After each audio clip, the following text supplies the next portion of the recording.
vocês imaginam. Em Mateus, no capítulo 13, nos versos 41 e 42, no final da parábola do joio e do trigo, Jesus diz: mandará o Filho do Homem e os seus anjos, que ajuntarão do seu reino todos os escândalon, os promotores de escândalos, as pedras de tropeço, e os que praticam iniquidade, os lançarão na fornalha acesa. Ali haverá choro e ranger de dentes. É indiscutível que haverá juízo.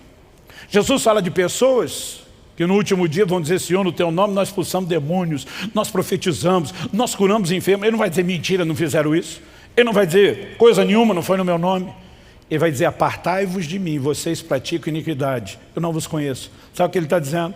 Vocês não me representam. Porque fazer as minhas obras sem manifestar o meu caráter não dá a vocês o direito de me representarem. Então nós não podemos olhar e simplesmente dizer: não, não vai acontecer. Ao mesmo tempo, quando acontece, a gente diz: o juízo será severo. Ao mesmo tempo, precisamos entender que pessoas como Davi, chamado de um homem segundo o coração de Deus, que caem e se arrependem, precisam encontrar no nosso meio um ambiente de restauração. Gálatas capítulo 6, verso 1 nos fala a respeito disso. O texto diz de uma maneira muito clara: irmão, se alguém for surpreendido em alguma falta, vocês são espirituais, restaure essa pessoa com espírito de brandura. Outra versão diz com mansidão. Mas ele também diz: e que cada um tenha cuidado, para que não seja também tentado. Ele está dizendo: mesmo vocês, os espirituais, que podem ajudar a restaurar, cuida. Porque o que aconteceu com ele poderia acontecer com você. Traduzindo, ninguém está acima de qualquer suspeito. Um ambiente de amor e restauração não significa um ambiente de está tudo bem, pode fazer. Nós precisamos ter uma cultura, uma mentalidade forte para fazer todo o possível, para asfixiar toda a possibilidade de escândalo no nosso meio. Quem está entendendo, diga amém. E precisamos entender: o assunto é sério e merece juízo, julgamento diferenciado. Mas a pergunta a ser feita é: e se alguém falhar? O que eu e você podemos fazer? Nós podemos escolher não promover o escândalo, mas não podemos escolher pelos outros. E outros escolherão promover o escândalo. E quando isso acontecer, a pergunta é: como eu e você devemos nos comportar? Eu quero te apresentar 4 perspectivas e vou te dar o fundamento bíblico. A primeira delas é: não se afaste de Jesus por causa dos que tropeçaram. Você pode repetir isso comigo? Diga: não se afaste de Jesus. Vamos fazer melhor, fala para o vizinho ao lado. Pastor, não fala com estranho, se apresenta antes então. Fala para o vizinho ao seu lado, diga: não se afaste de Jesus por causa dos que tropeçaram. Em Filipenses 3,18, o apóstolo Paulo diz: pois muitos andam entre nós, está falando de gente do meio, dos quais repetidas vezes eu lhes dizia, agora eu digo até chorando, que são inimigos da cruz de Cristo. No nosso meio surgirão gente que pela sua conduta não são promotores da mensagem da cruz, eles se tornaram inimigos, eles estão trabalhando contra ela. A pergunta a ser feita é: eu vou permitir que um inimigo da cruz me coloque contra aquele que morreu por mim na cruz? Eu vou deixar que a queda dele seja desculpa para que eu esfrie e me afaste de Jesus? De jeito nenhum. E aí nós voltamos para Hebreus capítulo 12, verso 1. Olhando firmemente para Jesus, o autor e o consumador da fé. Ele começou a minha fé, ele termina. Eu não vou deixar nenhuma dessas pessoas abortar o processo ou me roubar do relacionamento com ele. Quem está entendendo, diga amém. Segunda verdade: não desvalorize a palavra pelo não cumprimento dos que a ensinaram. Eu tenho visto muita gente. Quando eu falo muita gente, não são só gente que nós recebemos aqui. A maior igreja hoje no Brasil não se reúne nos prédios, não está em contato com os outros irmãos. Ela é composta de muita gente decepcionada pelo mau testemunho de muitos outros. Agora, a pergunta a ser feita é: o não cumprimento da palavra por parte daqueles que a ensinaram invalida a verdade da palavra de Deus? Sim ou não?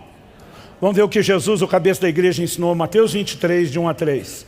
Então Jesus falou às multidões e aos seus discípulos: na cadeira de Moisés se assentaram os escribas e os fariseus. Portanto, façam e observem tudo, não uma parte, tudo o que eles disserem a vocês, mas não os imitem em suas obras, porque dizem e não fazem.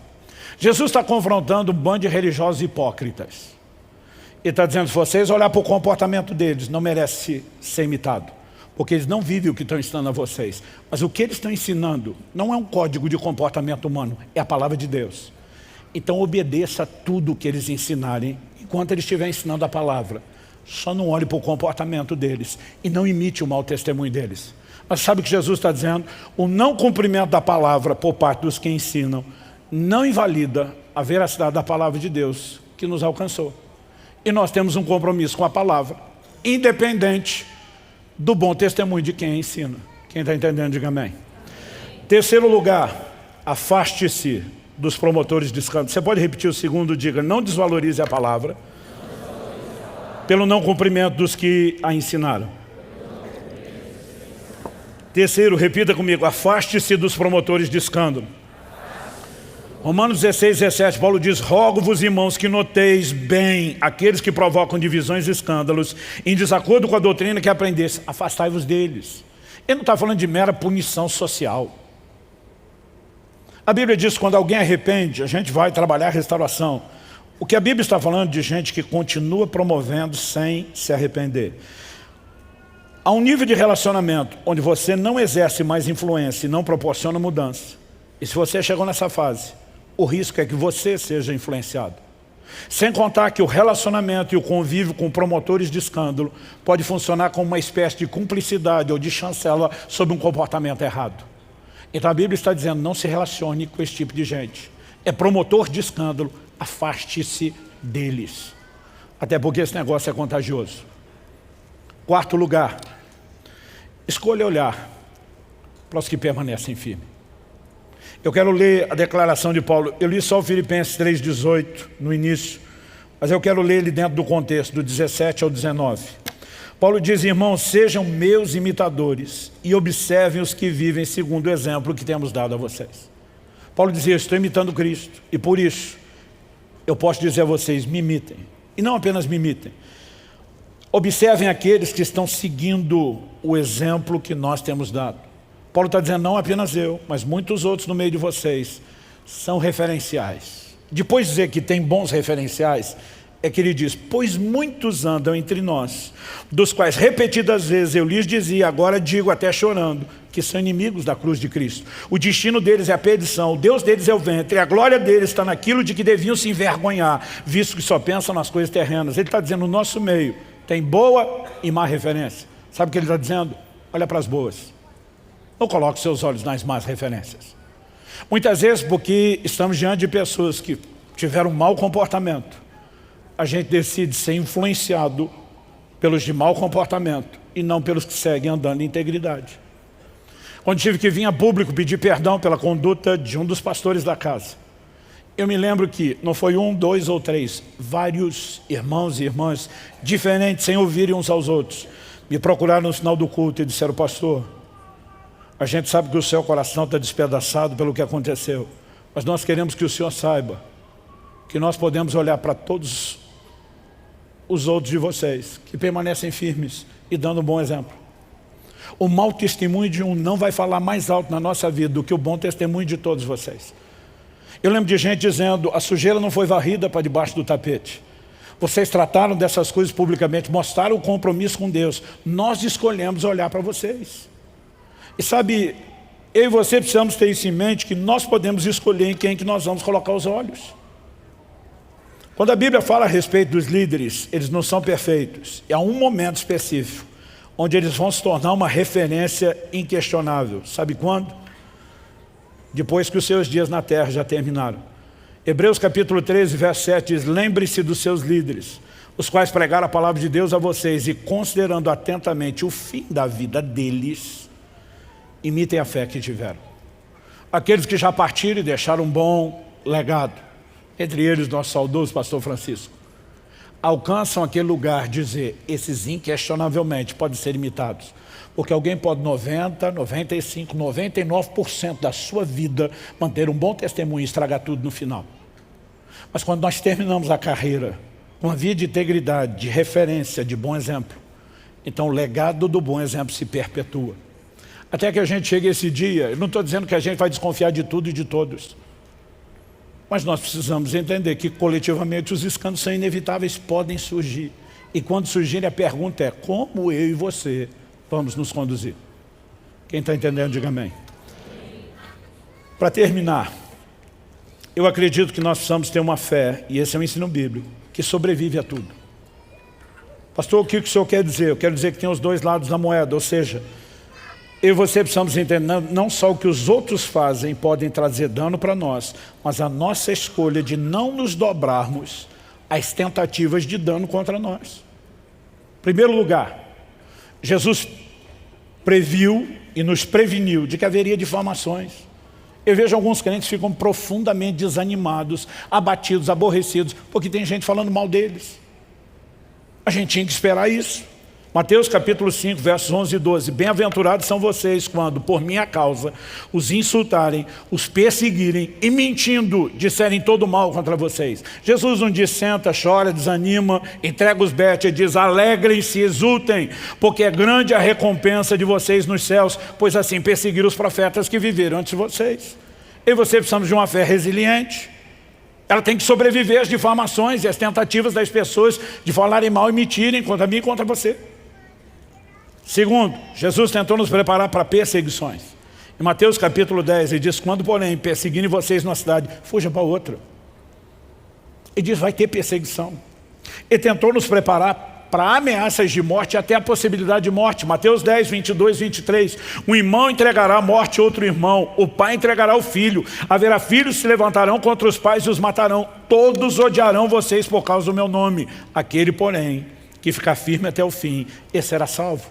O que ele está dizendo, não importa o nível de oposição, de ameaça, ou mesmo se chegarem às últimas consequências de matarem você por causa da sua fé em Jesus, o Senhor está dizendo, não desista. Ele está dizendo, sua fé tem que resistir a tudo. Agora, ele nos preparou para ter uma fé que aguenta difamação, perseguição, ameaça de morte, a própria morte, mas não sobrevive a escândalo. A quantidade de gente distante de Jesus hoje, por causa do escândalo dos outros, é enorme. E de forma alguma nós estamos tentando justificar o escândalo dessas pessoas. Eles serão julgados por Deus, mas preste atenção. A escolha de como se conduzir diante do que outros fazem, mesmo tentando trazer dano a você, é sua e não é deles. Paulo escreve aos Coríntios, em 1 Coríntios 11, 18 e 19, ele diz, porque antes de tudo, estou informado de que quando se reúnem na igreja, existem divisões entre vocês. E eu, em parte, acredito que isso é verdade. E até é necessário que haja partido entre vocês, para que também os aprovados se tornem conhecidos. Paulo está dizendo, é necessário. Outro dia eu vi um irmão reclamando, pastor, tem muita imaturidade no nosso meio. Eu falei, é nessa hora que os maduros aparecem. E o irmão não está aparecendo. Porque sabe, é fácil ficar falando dos outros. A pergunta é como você vai reagir diante da fraqueza, da debilidade e da imaturidade dos outros, da carnalidade de outros, ou mesmo do escândalo de outros. Em Atos 20, 29 e 30, Paulo numa conversa com os presbíteros de Éfeso, numa reunião que aconteceu em Mileto, ele diz, eu sei que depois da minha partida aparecerão no meio de vocês lobos vorazes que não pouparão rebanho, e que até mesmo entre vocês levantarão homens falando coisas pervertidas para arrastar os discípulos atrás de si. Agora a gente acredita que isso ia acontecer naquela época, mas não hoje. A verdade é que eu e você precisamos ter um coro um pouquinho mais forte. E nós precisamos ter um entendimento claro do que a Bíblia ensina. Na próxima fase que virá, nós teremos a responsabilidade de viver uma vida de compromisso, de integridade, de exemplo como nunca antes. Nós precisamos criar um ambiente de entendimento bíblico, de rendição ao Senhor, que asfixie toda a possibilidade de escândalo. Mas se surgirem, nós precisamos ter uma resiliência de fé, dizendo, meu compromisso com Jesus seguirá inalterável, independente da esculhambação dos outros. Uma fé que sobrevive a tudo. Quem está entendendo, diga amém. Para terminar, eu vou mexer na parte que alguns não gostam. O ensino de Jesus sobre escândalo incluiu o perdão aos que falham conosco. Em Lucas 17, nós temos um detalhe que no registro de Mateus 18 não entra. Lucas 17, 1 a 4. Jesus disse aos seus discípulos, é inevitável que existam pedras de tropeço, no grego, escândalo, mas ai de quem é responsável por elas. Seria melhor para esse que uma pedra de moinho fosse pendurada ao seu pescoço e fosse atirado no mar do que fazer tropeçar um desses pequeninos. Deixa eu fazer uma pausa antes de terminar o texto todo está tudo junto, mas deixa eu fazer a pausa. Jesus não está fazendo apologia ao suicídio. No meu entendimento bíblico, isso precisa ficar claro para nós, enquanto igreja local. O suicídio está numa condição complicada quando falamos de salvação. Paulo escreve aos Coríntios e diz, se alguém destruir o corpo, que é o santuário do Espírito, Deus o destruirá. O cara já destruiu o corpo, o que é que sobrou para Deus destruir depois? O que você acha que é essa destruição? Você está falando de condenação eterna? Nós podemos abrir discussões sobre casos de sanidade mental. O juízo com que alguém fez uma escolha. Mas não podemos ter uma mentalidade tolerante ao suicídio. Dar fim à própria vida não é o caminho de Deus para ninguém. Que ninguém ceda a esse tipo de pressão, não importa o seu nível de desespero. Que ninguém deixe de ser misericordioso, eu diria mais do que empático, cheio de compaixão por qualquer pessoa à sua volta e que dê sinais de aflição ou sofrimento nessa hora. Nós precisamos de uma mão amiga, mais do que a mão no ombro, intercessão, oração, jejum, apoio, suporte, mas nós não podemos criar uma mentalidade de tolerância ao suicídio. Nós precisamos promover um ensino contrário. Então não, Jesus não faria apologia ao que a Bíblia é contrária. O que é que ele está dizendo? Em primeiro lugar, ele está dizendo, se você vai escolher viver uma vida onde os escândalos entram, você não deveria imaginar que vale a pena viver esse tipo de vida. É mais importante do que viver, evitar escândalos. Outro dia alguém falou, mas pastor, se na sua teologia o suicida está pegando um passaporte meio que direto para a condenação eterna, por que é melhor o cara fazer isso do que dar escândalo? Eu falei, é melhor ele ir para o inferno sozinho do que arrastar um monte de gente com ele. Dá para entender a diferença? A condenação eterna não é só dos que abriram mão da salvação, no nível pessoal. A Bíblia diz que lá cada um será julgado de acordo com as suas obras. E quanto mais gente o cara arrastou com ele para o inferno, maior será o nível de condenação que ele vai viver. Então Jesus está dizendo, é melhor você se despachar para lá, sozinho, do que arrastar mais gente com você, porque a coisa vai ficar ainda pior. Mas não, Jesus não está dizendo faça isso. Ele está dizendo não vale a pena viver para se tornar um promotor de escândalo. Então, se eu e você entendemos isso, nós não vamos dar fim à vida. Nós vamos escolher viver da forma correta. Deu para entender? Depois de deixar claro o assunto, Jesus emenda e diz, tenham cuidado. Cuidado com o quê? Se o seu irmão pecar, repreenda-o. Se ele se arrepender, perdoe-lhe. Se pecar contra você 7 vezes num dia, 7 vezes vier para lhe dizer, estou arrependido, perdoe. O assunto do perdão é extenso. Mas eu tenho visto muita gente que, machucado pelo mau testemunho de outros, permite que o veneno comece a entrar no seu coração. Alguém definiu o ressentimento mais ou menos com o seguinte exemplo, para indicar a falta de inteligência dele. Diz, o ressentimento guardado no coração é algo assim semelhante a você beber todo dia um pouco de veneno, esperando que quem te feriu morra. Quem está morrendo é você. Muita gente está carregando dano da escolha de outros, de um mau comportamento, porque abrigou no seu coração a dor da decepção. Quando Jesus diz, ai do mundo por causa dos escândalos, gente, isso é trágico. Não há outra forma de definir. Mas eu e você podemos parar o efeito disso no nosso coração. Nós podemos ter uma blindagem em Deus, onde a gente diga, eu não vou sucumbir à escolha errada de outros. Estão me entendendo? Para concluir, reconheça que quanto a outros os escândalos são inevitáveis. E nessa perspectiva, prepare-se para eles.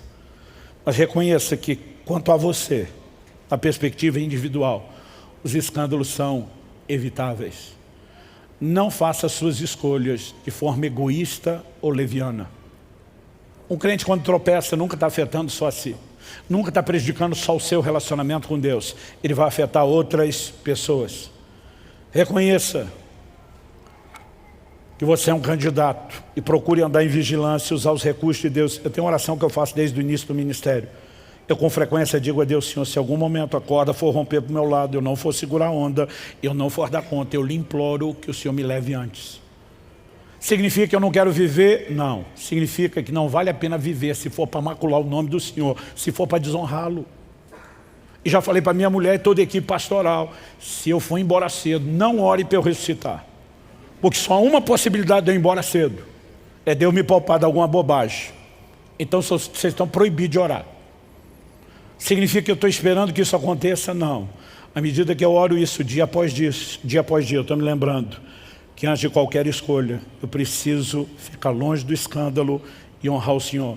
Porque se naquela época, cuidando de algumas poucas centenas de pessoas, a advertência do mecânico lá era, o strike será grande, eu fico imaginando hoje o lugar que eu estou. Eu não tenho o direito de tratar o ministério como se fosse só um privilégio e não uma responsabilidade. Isso aqui é um bom motivo para ficar longe dos escândalos. Jesus diz, se você os evitar, você entra na vida. Ele diz, mas os meus anjos vão recolher os promotores de escândalo, vão lançar no fogo do inferno. Eu acho que só isso já era motivo suficiente, mas ainda seria uma perspectiva egoísta. Nós precisamos pensar não só em nós. Nós precisamos pensar no impacto que a nossa maneira de viver terá sobre as pessoas. Talvez você não escolheu uma vida de pecado, mas talvez você escolheu ser um crente medíocre, na média, para não dizer abaixo dela, meia boca.